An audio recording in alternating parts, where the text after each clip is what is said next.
স্রোত ল শিখতে হলে আমাদের প্রথমে ফ্লাক্স সম্বন্ধে ধারণা থাকতে হবে। ধরি একটা নদীতে এইদিকে পানির প্রবাহ যাচ্ছে, যেখানে পানির একটা বিন্দুর বা পানির একটা মলিকিউলার ভেলোসিটি হচ্ছে ভি।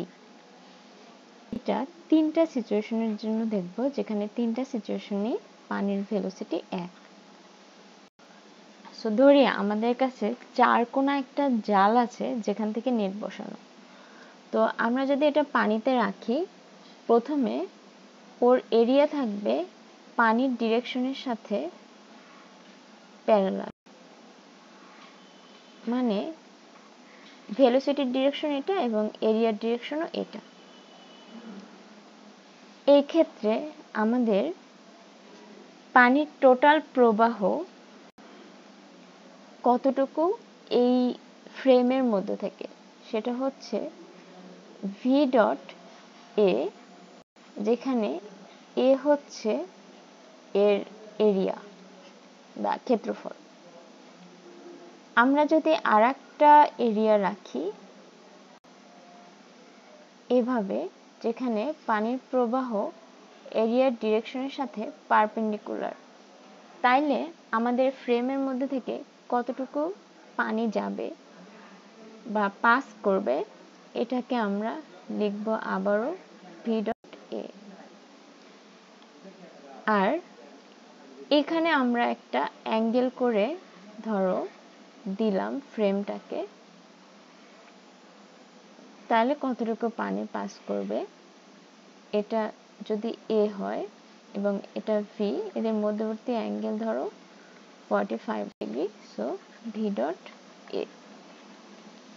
তিনটা ক্ষেত্রে ভি ডট এর ভ্যালুকে আমরা ফ্লাক্স বলবো, এবং এখানে পানির ফ্লাক্স হচ্ছে ভি মাল্টিপ্লাইড বাই এ। এখানে পানির ফ্লাক্স হচ্ছে 0, কারণ আমাদের ভি এবং এর এটা এর ডিরেকশন এবং এইদিকে ভি এর ডিরেকশন, সো ভি ডট এর ডট প্রোডাক্ট 0 হবে। এবং আমরা দৃশ্যত দেখতে পাচ্ছি, যদি এভাবে আমরা একটা ফ্রেম রাখি, এটার মধ্যে থেকে কোনো পানি পাস করবে না, এটার ক্রস সেকশনের মধ্যে থেকে কোনো পানি পাস করবে না। এইখানের ক্ষেত্রে কি হবে, এখানের ক্ষেত্রে কিছু পানি পাস করবে, বাট যেহেতু পানির ডিরেকশনের সাথে এটা ডিরেকশন আলাদা, তো পানির এক্সপোজড এরিয়াটা কম হবে।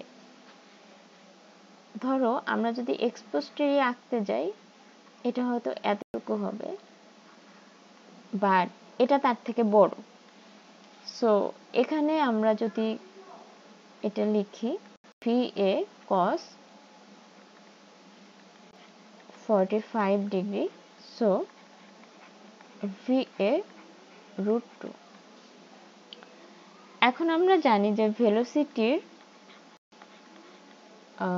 ইউনিট হচ্ছে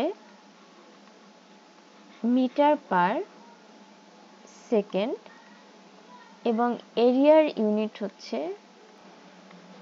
m square. So v a এটার ইউনিট হবে এম কিউব পার সেকেন্ড, মানে এটা বলছে rate of flow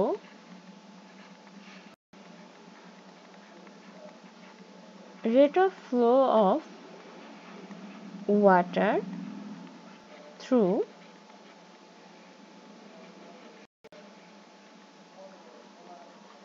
centimetre cube, মানে প্রতি সেকেন্ডে কত সেন্টিমিটার কিউব পানি এই ফ্রেমের মধ্যে থেকে চলে যাচ্ছে। আমরা যদি পানিকে ইলেকট্রিক ফিল্ড দ্বারা সাবস্টিটিউট করি, তাইলে এইগুলো হচ্ছে ফিল্ড লাইন। সো এই ফ্রেম থেকে কতখানি ইলেকট্রিক ফিল্ড চলে যাচ্ছে, আমরা যদি লাইনের সংখ্যাকে ইলেকট্রিক ফিল্ডের পরিমাণ হিসাবে চিন্তা করি, তাহলে ইলেকট্রিক ফিল্ডের ডিরেকশন হচ্ছে এটা, এরিয়ার ডিরেকশন হচ্ছে এটা। সো এটাকে আমরা লিখতে পারি ই ডট এ কয়টা লাইন চলে যাচ্ছে। ইলেকট্রিক ফিল্ডের প্রবাহ না থাকলেও এটার কনস্ট্রাকশন অনেকটা ভি ডট এর মতো, এই জন্য আমরা এটাকে ফ্লাক্স বলবো। এখন ধরি আমাদের কাছে একটা চার্জ আছে, কিউ চার্জ এখানে, এবং কিউ চার্জের জন্য ইলেকট্রিক ফিল্ড লাইনগুলো হচ্ছে এগুলো। এখন আমরা একটা আরবিট্রারি শেপের বেলুন দিয়ে চার্জটাকে এনক্লোজ করব। সো তাহলে ফিল্ড লাইনগুলা বেলুনের সারফেসকে পাস করবে। সো বেলুনটাকে আমরা অনেকগুলো ছোট ছোট এরিয়ায় ভাগ করব। সো ধরি কোনো একটা এরিয়া, তার ডিরেকশন হচ্ছে এ, এরিয়ার ডিরেকশন, এবং এখানে ইলেকট্রিক ফিল্ডের একটা ভ্যালু আছে ই। সো সাপোজ আমরা এই এরিয়াটাকে আইতম এরিয়া বলছি, তাহলে এই এরিয়া থেকে পাস করা ফ্লাক্স হবে ফাই ইকুয়াল টু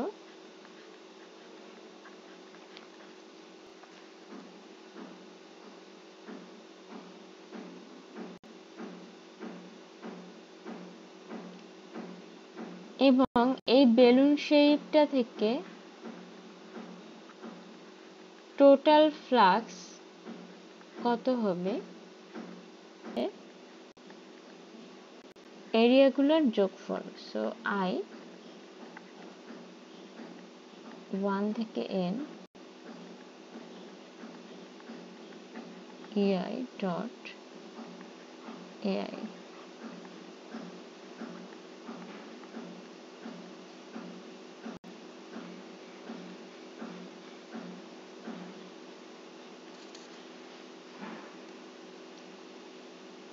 সো আমরা মোর একুরেট ফ্লাক্সের ভ্যালু চাইলে আমাদের এই এরিয়াগুলো হচ্ছে আরো ছোট ছোট নিতে হবে, যাতে এতই ছোট নিতে হবে যাতে এরিয়ার দিকে ইলেকট্রিক ফিল্ডের ভ্যালু সমান থাকে এবং এরিয়াটা প্রায় প্লেন হয়ে যায়।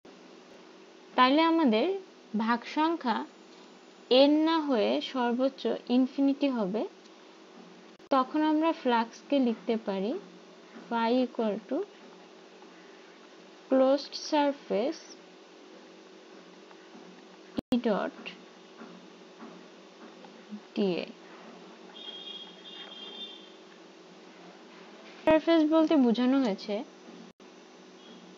বেলুনটার মধ্যে কোনো ফাঁকা নাই, মানে বেলুনটাকে না কেটে বেলুনটার ভিতর থেকে বাইরে বা বাইরে থেকে ভিতরে আসা যাবে না।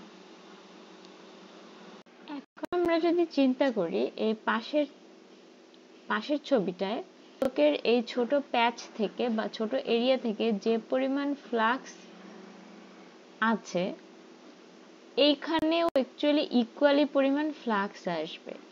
সো আমরা যদি ফ্লাক্স ক্যালকুলেট করতে চাই, তাহলে আমরা এই বাইরের আরবিট্রারি শেপটা থেকে না গিয়ে আমরা এই ভিতরের ছোট স্ফিয়ারটার ফ্লাক্স কনসিডার করতে পারি, তাহলে আমাদের ফ্লাক্সের ভ্যালু একই হবে।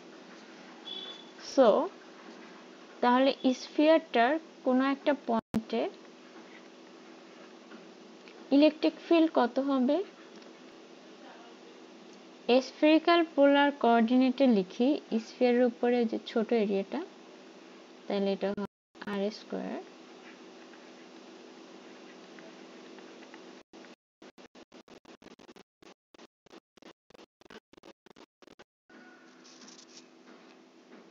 সো স্ফিয়ারের উপরে ইলেকট্রিক ফিল্ড হবে হচ্ছে এটা, এবং স্ফিয়ারের উপরে ছোট একটা এরিয়াকে যদি আমরা স্ফেরিক্যাল পোলার কোঅর্ডিনেটে লিখি তাহলে আমরা এই কোয়ান্টিটিটা পাবো।